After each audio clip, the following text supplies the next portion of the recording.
भाई वहां रहो तो कालिया नाग बोला हाँ ये अपराध तो मैं मानता हूं, फिर भी प्रभु ये अपराध मेरा नहीं है, इसकी भी वजह है तुम्हारा गरुड़। भगवान बोले क्यों? बोले वो जब भी आता है रमनदीप में हजारों सर्पों को मार करके एक साथ में ही ठिकाने लगा जाता है। एक दिन मेरी गरुड़ से लड़ाई हो गई, इसलिए जब जब वो हजारों सर्पों को खाता था तो हमने सुलहनामा किया सभी नागवंश ने कि भाई तुम ऐसे हजार सर्पों को रोज खाओगे तो हमारा वंश खत्म हो जाएगा, इसलिए हम तुम्हें एक सर्प रोज दे करेंगे तुम्हारे भोजन के लिए। अब हमारा नंबर मेरा है, अब बताओ मरना कौन चाहता है? तो मेरी गरुड़ से लड़ाई हो गई, लेकिन गरुड़ मुझे जिंदा नहीं छोड़ सकता था। मैं अपनी जान बचा करके गरुड़ से यहां वृंदावन में आ गया, क्योंकि वृंदावन में गरुड़ को श्राप लगा हुआ है, वृंदावन में गरुड़ आ नहीं सकता।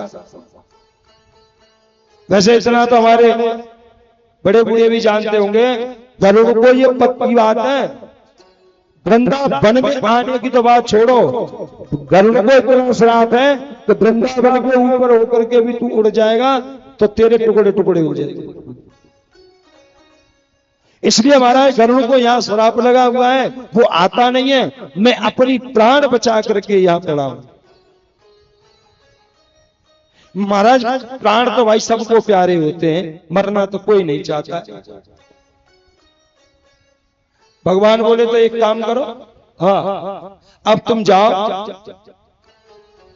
आज के बाद गरुड़ की तो क्या चली, दुनिया में तुम्हें कोई नहीं छेड़ सकता। लेकिन कालिया नाग कहने लगा महाराज तुम्हारे गरुड़ ने फिर परेशान किया। तो भगवान बोले सुना नहीं तूने, हमने क्या कहा है? अब गरुड़ की तो छोड़, कोई भी देवता तुझे टच नहीं कर सकता है। देखो भगवान बोले सुन, और देखिए आप भी ध्यान से समझो, भगवान हम देखो कुत्ते दो प्रकार के होते कि नहीं, मतलब एक पालतू और दूसरा फालतू होते कि नहीं। कुत्ते दो प्रकार के होते हैं, एक पालतू और एक फालतू। अब ध्यान से सुनना, अगर फालतू कुत्ता घर में आ जाए और कोई नुकसान करे, अगर दाव चढ़ जाए तो मैया हो या भैया हो, डंडा हाथ पड़ जाए तो डंडे ही जमावेगा, एक कमर पे डंडे ही बाजेगा। न का हुआ पूछने की जरूरत है, न समझने की जरूरत है, बस कुत्ता देखो का डंडा। और दूसरी तरफ पड़ोसी को पालतू कुत्ता हो और वो तुम्हारे घर में नुकसान करे तो तुम कुत्ते को नहीं मारो, पहले बाके मालिक के पास जाओगे कि भैया तुम्हारा कुत्ता है, अपने कुत्ता बांध के रखो, हमारे घर में जो नुकसान करके आयो, फिर तुम कहोगे नहीं तो हम मारेंगे। क्यों जी, ऐसी होगी भाई। पालतू कुत्ता के पहले मालिक से शिकायत करने जाएगा पड़ोसी कि भाई अपने कुत्ते को रोक लेना, नहीं तो फिर हम मारेंगे, तो तुम्हें बुरा लगेगा। लेकिन फालतू की शिकायत करने थोड़ी कोई जाएगा।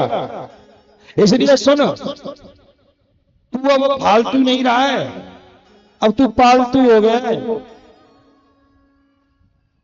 क्योंकि मेरे चरण चिन्ह तेरे सर पर बन गए हैं, यानी मेरे नाम का पत्ता तेरे गले में पड़ गया है। फालतू को तो कोई भी छेड़ सकता है। कहते हैं ना, मन कुत्ता दर दर फिर और दर दर तुर तुर हो, एक ही तो बन के रहे तो तुर कर।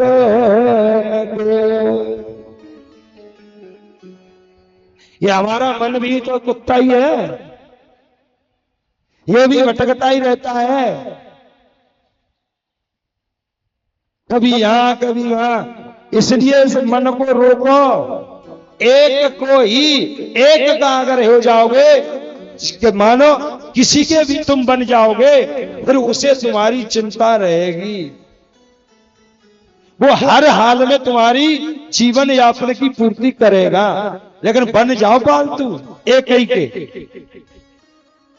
एक साधे सब सदे सब साधे सब जाए।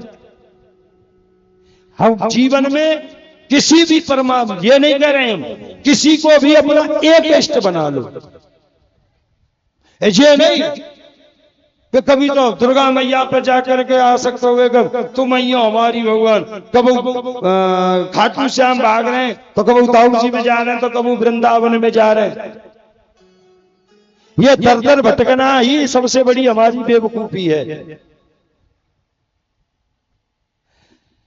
एक हनुमान जी का भक्त था, अब हनुमान जी का भक्त था तो एक दिन जब कहीं स्नान कर रहा था जलाशय में, अब उस नदी में बाढ़ आने लगी तो डूबने लगा, और डूबने लगा तो हनुमान जी को पुकारा, हे हनुमान मेरी रक्षा करो, हे हनुमान मेरी रक्षा करो। अब 2-4 बार